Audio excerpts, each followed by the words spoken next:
so that I could personally witness what's going on in the lower levels of Dulce so that I could tell people. And for years I've held back because it was just absolutely too awful to tell anyone. And I didn't know how people would react. And also I was afraid that my life might be put in danger by spilling the beans on what I saw.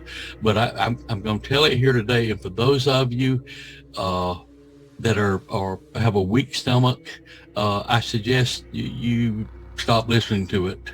Or if you can't deal with fright very well, maybe you need to not listen to the rest of this, okay? I'm trying to think for your best interest. But we get there to Dulce, and we approach an area where small crafts are coming in. There's lots of them. It's like a big hangar. And out of each craft, I could see that they would bring out one, sometimes two. I don't know if there was three or not. It could have been three, maybe, humans. And they put them in like a little buggies that was on like a rail track. And they set the people up in that. Now, the overseers operating the system, shockingly to me, were human, or they appeared to be human. And what shocked me even more was these tall, Nordic, blonde-haired, blue-eyed men operating this system were wearing uniforms with the swastika on the shoulders, an emblem, an insignia of the swastika. Now, think about this and think about World War II and what all was going on there, and the association of this might indicate who was controlling Hitler and what was really behind all that. Yeah. In Henry Crane's book as well, he did mention that different groups of humans worship different reptilian gods unwittingly, and that sometimes the reptilian gods would fight each other and they would get the humans to try and wipe out the other group. Yes. In this case, I'm drawing comparison. He draws comparison to Hitler and the Jews. Mm-hmm. That's where his intense hatred for the Jews came from. It was influenced by these reptilians. Anyway, if you could just carry on.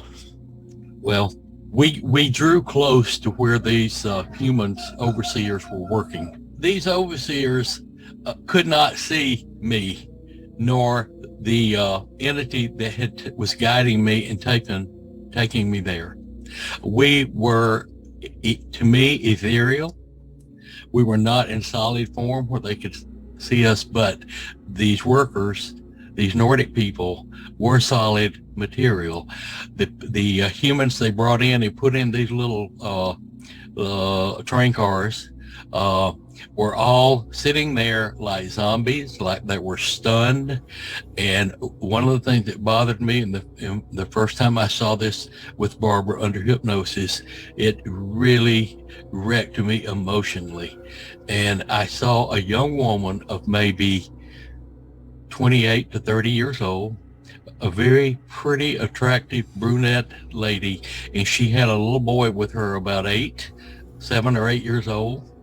And he was sitting there with her. Both of them had been brought in, and I panicked, and I knew that something bad was about to happen to them, and I ran to wake them up, and I got right in their face, and I was like yelling to wake up, and they were not even aware I was there, and the Nordic overseers couldn't have seen or hear me either. So I was protected in that sense. Some way they had me concealed where nothing was aware that we were there.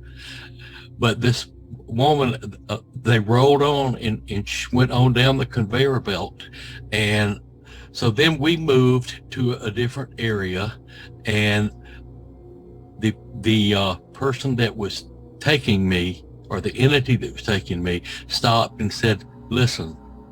And I stopped, and we listened, and in the background you could hear kind of like a very dull ripping kind of noise.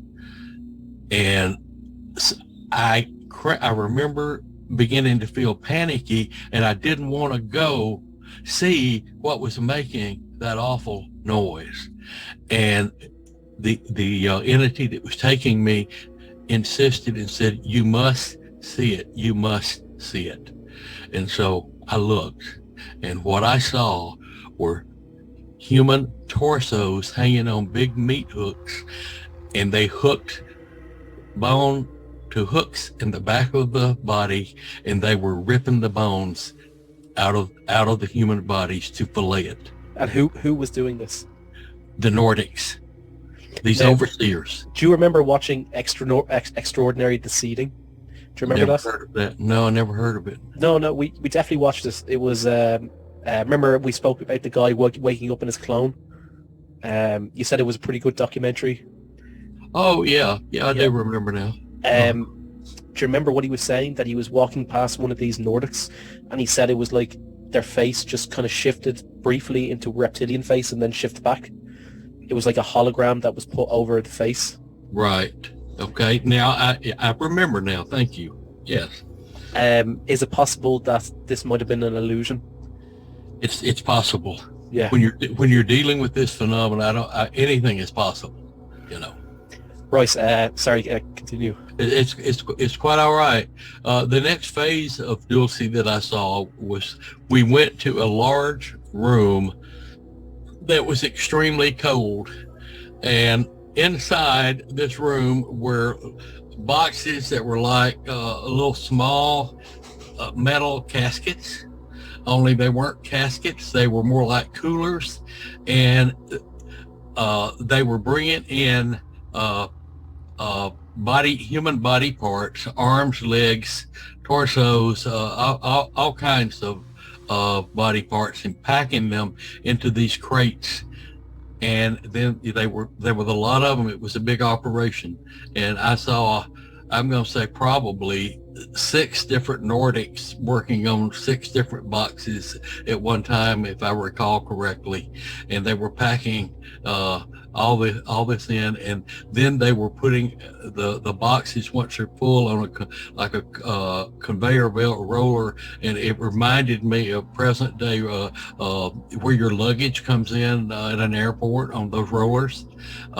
It was like rolling on that, and it rolled into an area where there were a lot of craft waiting, and they were loading them, these crafts where they were taking them, in my opinion, I assume they were taking them out to colonies in space somewhere, or colonies here on our own planet that we're not aware of.